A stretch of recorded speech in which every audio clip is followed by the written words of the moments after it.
Hola, cage fighting connoisseurs. This is KidNativeBloodyElbow.com, joined once again by the ineffable, the inevitable, the ineluctable Eugene S. Robinson, scholar and author of That's Fight. right. Something, everything. Yeah, ass kicked. Everything you ever want to know about asking, but you're asking for asking. Stuttering, muttering, the whole bit. It's all there. It's a great You're book. a muttering prick.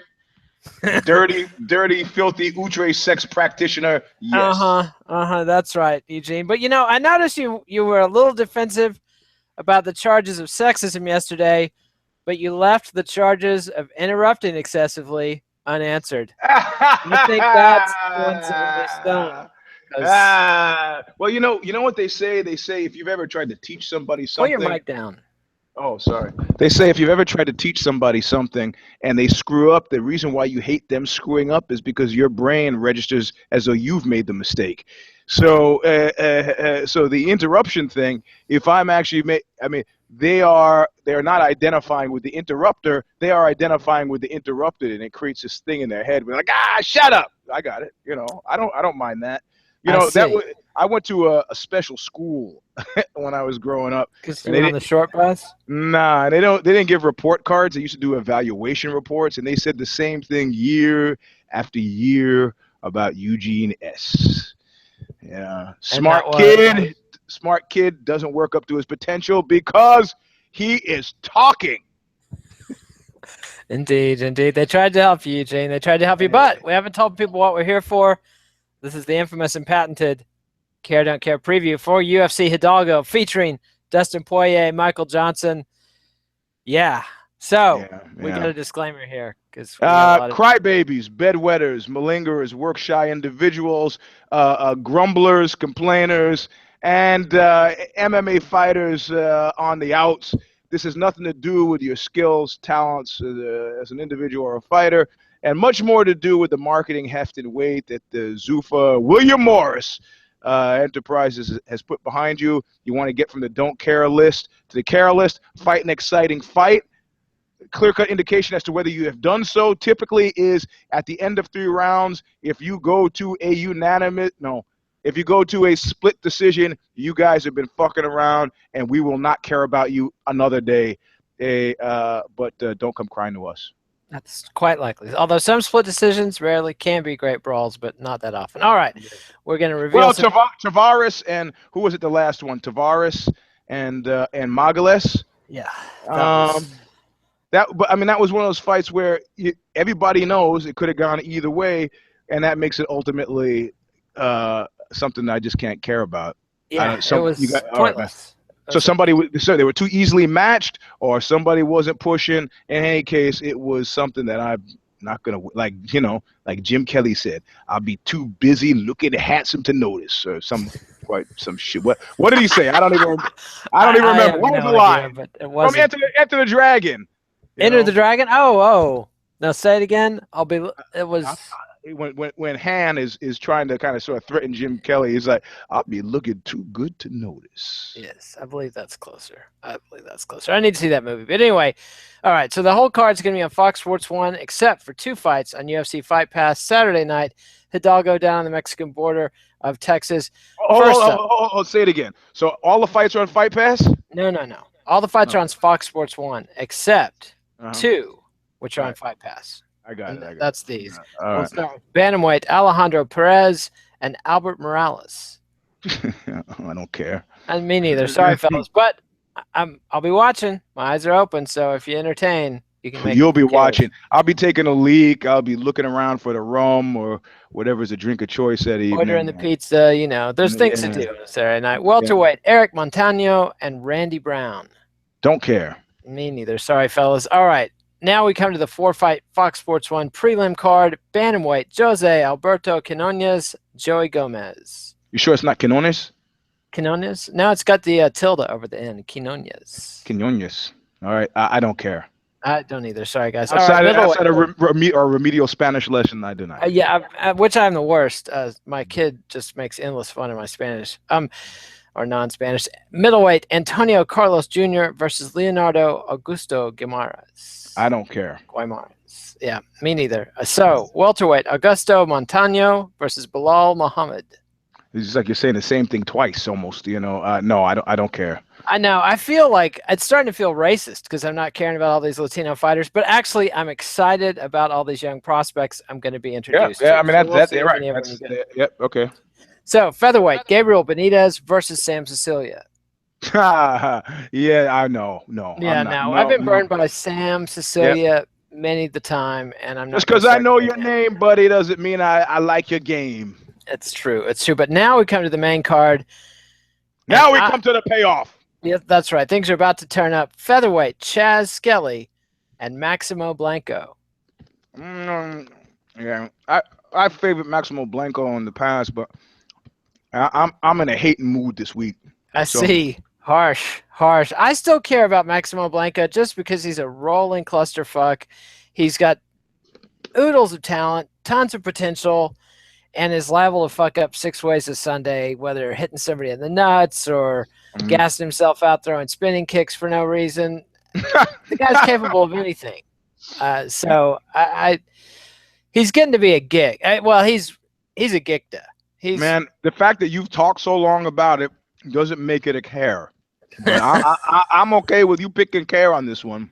I'm just saying, once upon a time, I had big hopes for this kid. And I could say that about every single aspect of my life. And you still care, don't you? Okay, let's move that along. waffle iron gathering dust in the pantry. Someday there's going to be delicious Belgian waffles. I'm a waffle making fool, man. Are you? Crank them out.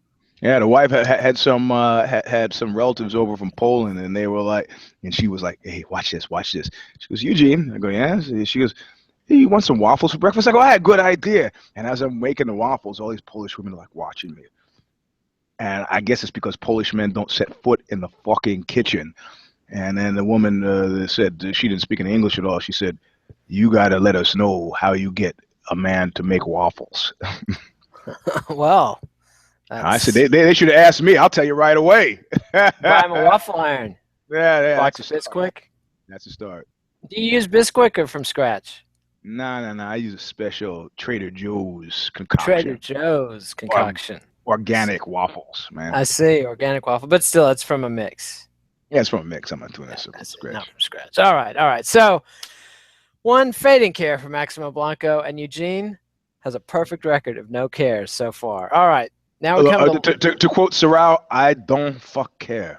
I don't fuck care. I mean, yeah, they have wrung this washcloth dry. Well, and especially, I mean, you can't. There was a time when a friend of mine was taking a lot of LSD, right? And he was yeah, and he was taking LSD like every weekend, and then he decided, well, man, it's not having the same kind of kick it used to, so maybe he should take it every other day, Genius. And then of course it has absolutely no effect. You just kind of walk around in this fugue state, it just doesn't. And so after UFC, like the last one, which was fairly thrilling in a lot of ways, I mean, what are you going to do? What does Diana Ross say? Tell me where the road turns. How do you follow it up?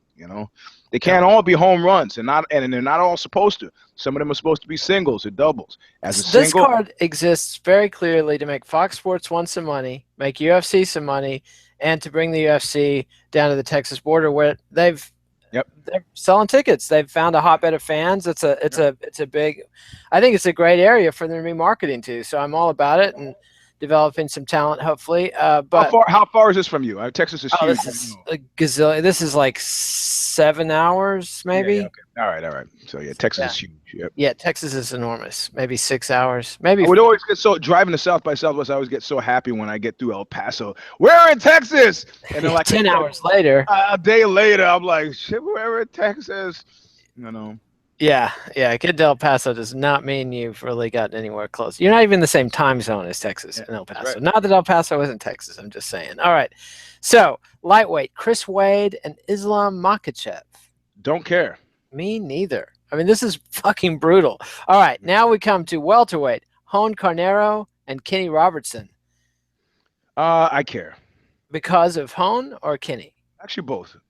Both, because Carneiro this is his second UFC run. I mean, he was around 10 years ago. And one of the listeners has got me like, doing my Tinker Tailor Soldier Spy stuff in New Mexico because he was suspecting that Robertson was faking the back injury, didn't know, wanted me to tug on the coats of my spies at Jackson Wink, and so I actually got sort of now I'm in.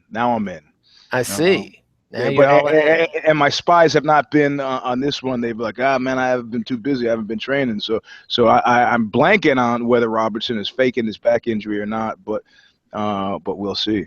I see. And do you have a pick here? I'm gonna have to go with Robertson because you can't prove he's got a back injury.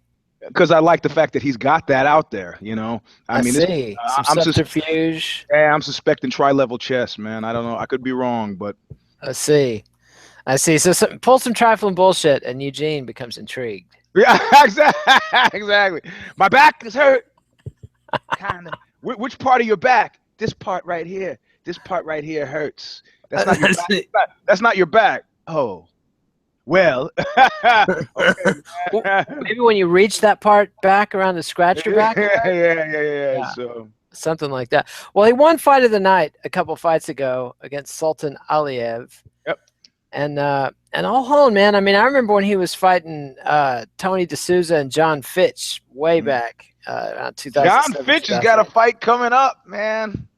Fitch, he's going to turn it right around. He's fighting Jake Shields. Finally. Battle of the Bay, Is this a WSOF or is this a grappling match? No, WSOF. Did they? No, they haven't fought already? I don't believe they have. Man, I can't believe there's this. That's a fight I cared about a long time ago and have thought many times about it. Now it's happening and I barely know what's happening. Yeah, I have my theories about it. I mean, I think it's in October, and I'll talk about it on Knuckle Up before it happens, just because I think it's a compelling take. But, I mean, day late, dollar short. I think the thing that made Jake not succeed in the UFC is something that he has, at this point, been freed of having to prove anything to anybody on, and that is specifically stand-up stuff. So I don't think we'll see a lot of that in this fight, and therefore it'll be a pretty compelling grappling match. I would definitely not want to see a lot of stand-up from Jake Shields versus John Fitch.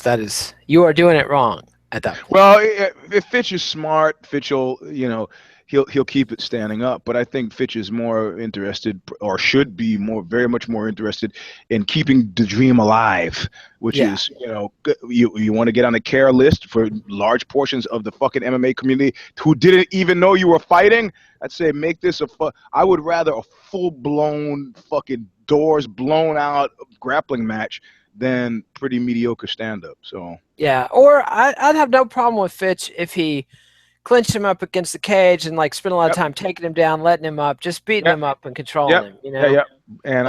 But I don't think that's actually going to happen. So I don't know. I mean, Jake is a friend of Knuckle Up. That's all I gotta say. I see.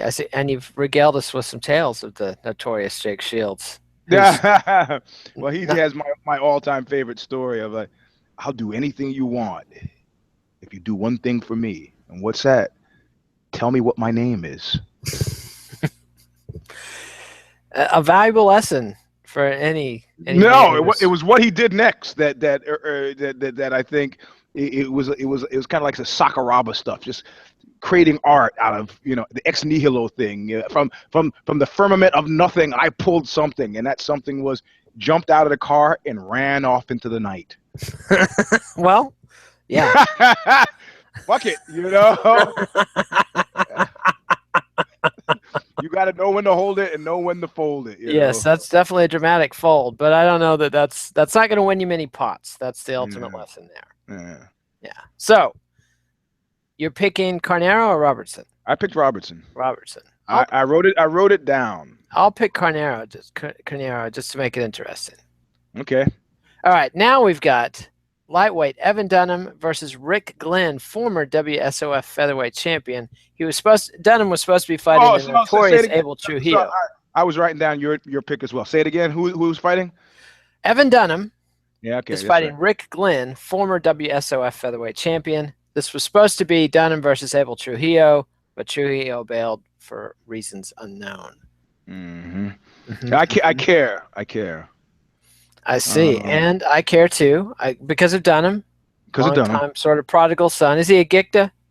Almost. Oh, No, just he's not a. Gict. He's not a. He's a gict. A Gict, You know, but not a he's a gict. Gicta. Not a Gicta, but now I'm trying to think of him against. He was preparing for Trujillo, and Trujillo is a tough fight. Yeah, Trujillo, I think, would have given Dunham a lot of trouble. So I'd say he's pretty well prepared. When did Trujillo? When did he bow out? Just recently, just last week, Oh, I okay. think, September All right, 5th. so not enough to fuck with dude's head. Man, I don't. This is like I'm fucking feeling very much like Charlie Brown on this one, but I'm gonna pick Dunham. You're picking Dunham? Yeah, it just feels like straw in my mouth to even say that. I got to go with Glenn. I think right. I don't know that he's gonna. It'll be interesting to see him moving up from featherweight to lightweight, but Dunham is about to be a Gicta with me. He's slowed down a lot. His game never developed. Well, you know the thing about Gictas, man, you can't trust him to do anything. I know you can't trust him to lose, especially right. even when you think they're going to lose. You want to change your pick, or you going to stick with it? I'm sticking, man. I'm not a pick changer. Come on. Yeah, sure. Okay. All right. So, middleweight. Now we're to the co-main event. Things are getting serious. Wow. I know. We only care about 2. This is all right. Go ahead. Yeah, but don't worry. This will be an especially long fight card because it's on Fox Sports 1. Plenty of advertising. And your local affiliate will be selling some ads too. So, ought to be a treat. All right. Middleweight. Uriah Hall versus Derek Brunson. Yes, care. Yes. Care, because of Hall? Both. You care about both. Brunson? Yeah, I care about Brunson, but I'm gonna call it for Hall. You calling it for Hall? Did you see Brunson was smack talking about making allegations of PED use? Yeah, I saw that. What do you think? I mean, that's trifling bullshit. Isn't that right up your alley? It's hard to tell, man. It really is. I mean, if you look at Hall's physique, you could say maybe. But then would you ever look at somebody like Josh Barnett's physique and go maybe? No, you wouldn't. So it's hard to tell. I mean, the only reliable measure for me, if I'm training, believe me, if I see Josh Barnett walking in the cage, I'm saying maybe on the PED. Okay, how about if you saw him at the gym or on the beach or on the street? If I didn't know it was Josh Barnett, no, he doesn't. Yeah. You wouldn't see that physique and say, aha, steroids. But you see Josh Barnett with the track record and you go, well, maybe let's test this guy. Or Tim Sylvia. I mean, it's not always a smoke and then fire kind of connection thing, So although if I see a guy shitting himself in the gym, sometimes I think those diuretics went south on you, son. And yeah, but that's not the same. I mean, people take diuretics. I mean, for me, the only reliable measure is if the guy has no recuperation time. Like he's just bing, bing, bing, bing, bing. It's like nah, son. You're gonna be huffing and puffing at a certain point. But what about if they just have that stamina for days, that 5th round that never ends, that EPO Lance Armstrong magic, huh? Yeah. Well, I see it. When I say PEDs, usually I'm thinking more specifically about steroids. You're an old school guy. It's okay. Yeah, but I also forget about the whole blood doping thing. And I tell you that fundamentally scares me more than the steroids. Because I know it'll turn your blood into motor oil. Exactly. Yeah, I know more people who have actually died from congestive heart failure as a result of home blood doping. I think the entire Dutch bicycle team died one Tour de France like that. Yeah, maybe not the whole team, but I mean, if you could take steroids, I think without medical supervision, but if you're taking out syringes of your own blood and re-injecting, you're playing a fucking dangerous game, man. You got metrics on that? How many syringes of your blood can you take out and then reintroduce before you? I mean, come on, Jesus Christ! That seems just like you've left the world the same, Yes, it is high-risk stuff and not to be trifled with. So, you're picking Hall. Derek Brunson's got quite a win streak going. And stylistically, I think he's a perfect matchup for Uriah Hall. I think he's just going to shut down the game. Yep, I think it's exciting. I got to go with Brunson here. Oh, okay. Yeah, you see, I left a little space for you because I expected that you would do that. Oh, did you? Was this your tri-level chess? My Princess Bride thing. So I see. You just left that basket of deplorables hanging around, hoping I'd pick it up and talk about it. I can't Man, I don't know.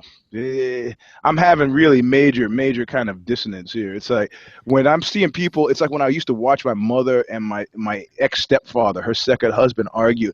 And I'd be sitting there, a kid, and I go, okay, right now, to stop this argument, he should say, and then he would say the exact opposite. And then I go, well, if she really wanted to stop this argument, then she would say, and then she would say the exact opposite. It'd be this escaladio. It would just build and build and build. And that's kind of where we are, right? I mean, where she says, basket of what did she say? Confederacy of deplorables. Basket of deplorables. And then they say, oh, you're saying, how come she doesn't say what a million other people would say who knew exactly what she meant? David Duke. Just go down the list. Peter King, who went and said all the fucking Latino cats in New England were drugs. Just go down. If you got a better definition of deplorable, I want to hear it. I think if she would just quote Trump and say, how many voters were drawn to him when he said all Mexicans are rapists? That's deplorable. And this, that, and other. But.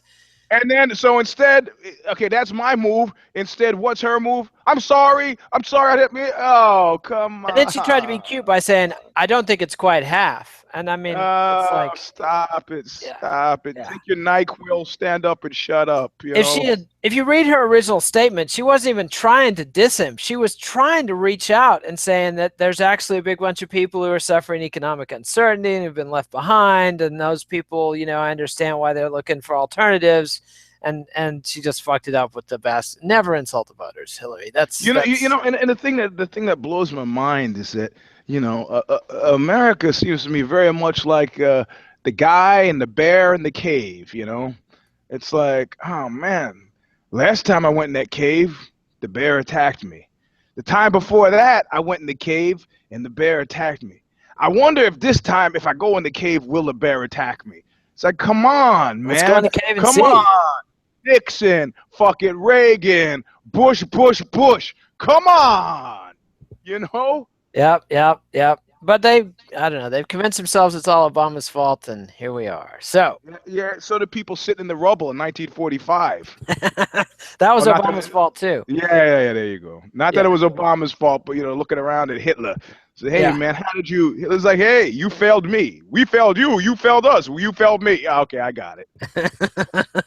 Oh, those Germans. All right, so now we come to the main event, and I'm talking big. Now we come to the payoff. Can you imagine being in the, Bake Off Arena? It's at the State Farm Arena in Hidalgo, Texas. Farm. Just like a good neighbor. Exactly. State Farm is there. All right. This is, unless Eugene is a neighbor, and then they fuck you over for the value of your vehicle. Well, insurance companies, State Farm might be a sponsor of this show. I don't know. I don't want to diss State Farm. We've got to talk to the money. I love the money, Eugene. Yeah. We love anybody who might throw us some change. All right. But imagine being in the arena, in the State Farm Arena in Hidalgo, which is already pretty glamorous. And then lightweight contenders Dustin Poirier and Michael Johnson come in. I mean, it's like Ali Frazier, kind of, right? Madison Square Garden, 69. It's dispiriting. It is. I feel fucking dispirited, but it's nobody's fault but my own. Again, it's like that friend of mine taking LSD every other day. Whose fault is that? I know John Lennon did that until he couldn't see color anymore, and he didn't know which songs he'd written. So yeah, well, and then he thought he was God. So and then he wrote Strawberry Fields Forever. So it's all. And then he beat his wife, and then he actually asked us what made him quit beating his wife. Oh, really? Yeah. No, I mean, people give John Lennon shit, but he never denied it, and he said all his peace talk was because he was a violent person, and he learned that it was all a horrible mistake, and he was trying to change his ways. Yeah. So, and I mean, anyway, but I don't think taking LSD until you can't remember your name is the way to go. Until you don't know what colors are. It's like Cerrone. I don't know what money is. I don't know what colors are. All right, so Poirier against Johnson. Dustin Poirier, Michael Johnson. So we're talking about the past versus the future. I mean, I'm going to go with Johnson. I don't, the thing is, I feel like I've done it a disservice by thinking about it too much. Let's see. I don't want to. Dustin Poirier ranked number 7. Michael Johnson ranked number 10. Right there in Hidalgo, the number 7 and the number 10 lightweights in the world. I bet that's never happened before. No, you know what? We We can't get there, man. We can't get. I was remember talking to the executive editor at Hustler magazine, and he said, I bet he's never been to Hidalgo either. I don't know about that. He said, "Hey, Maybe on the beaver hunt one time." hey, they face it. The magazine is not for us. Our magazines is not for us." I go, "Your magazine, maybe? Who's your magazine for?" And he said, "Well, truck drivers with 10th grade educations." I go, okay, yeah, maybe you're right. Yeah, all of whom are now unemployed and have phones to get their porn for free. So, right. And then they can get their asshole of the month from any number of different radio outlets, I'm guessing as well. Yeah, and interweb sites. So, yeah, website. Yeah. So I'm gonna pick Johnson. I'm gonna pick the future. I see. You think Johnson is the future over Poirier? Yeah. Based on. Based on their perception of where they are right now, Poirier's moved to a new division and he's surging, and Johnson. Yeah, he seems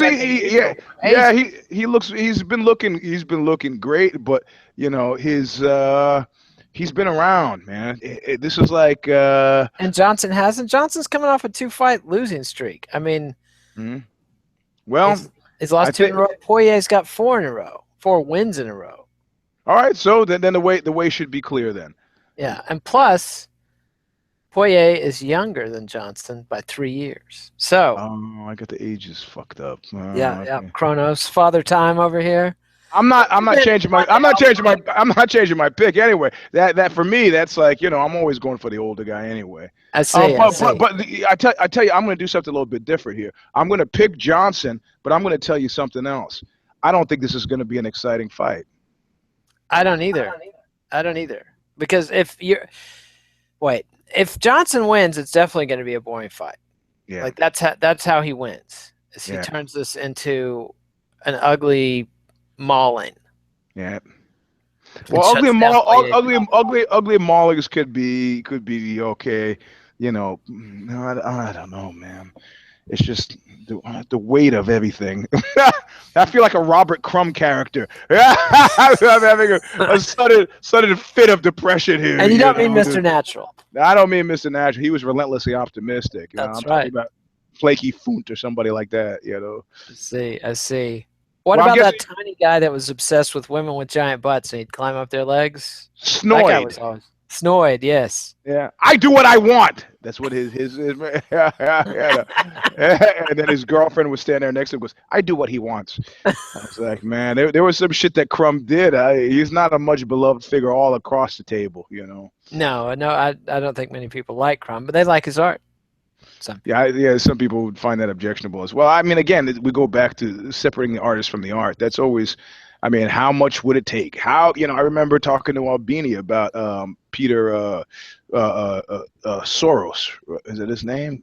Yes, Peter Sotos. And he goes, a nicer guy I have not met, And I said, well, you read his stuff, you wouldn't guess he's a nice guy. He goes, you listen to your music, nobody guess you're a nice guy. I go, it's a good point. I go, but the tail of the tape in this instance, would you have Peter Sotos babysit your kids? Yeah, not in a million. Exactly. And then I just don't see any. Yeah, Sotos. I can enjoy Oxbow's music. The themes might be dark, but that's not the only thing that hits you. It's music. There's an aesthetic experience happening.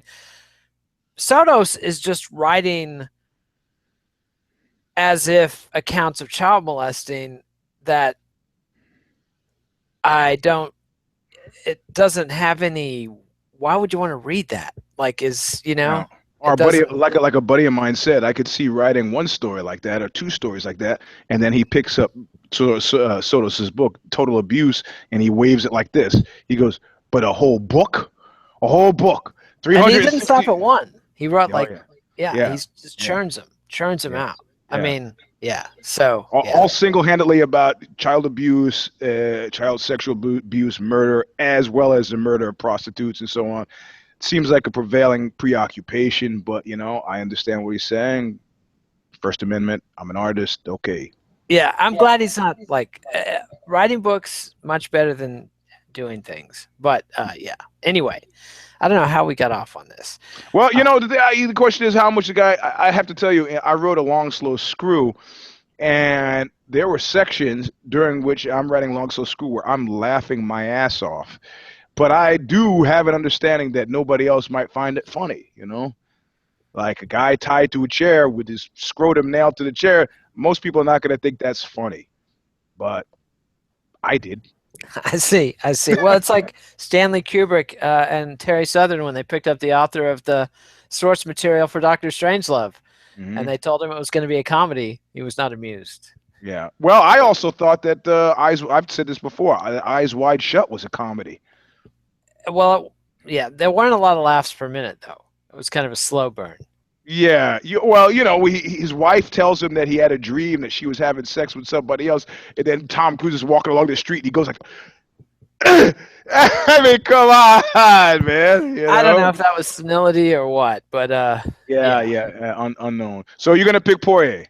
I'm picking Poirier. Oh yeah, Right. oh yeah. Right. So because he's the future, Eugene. The future is not the past.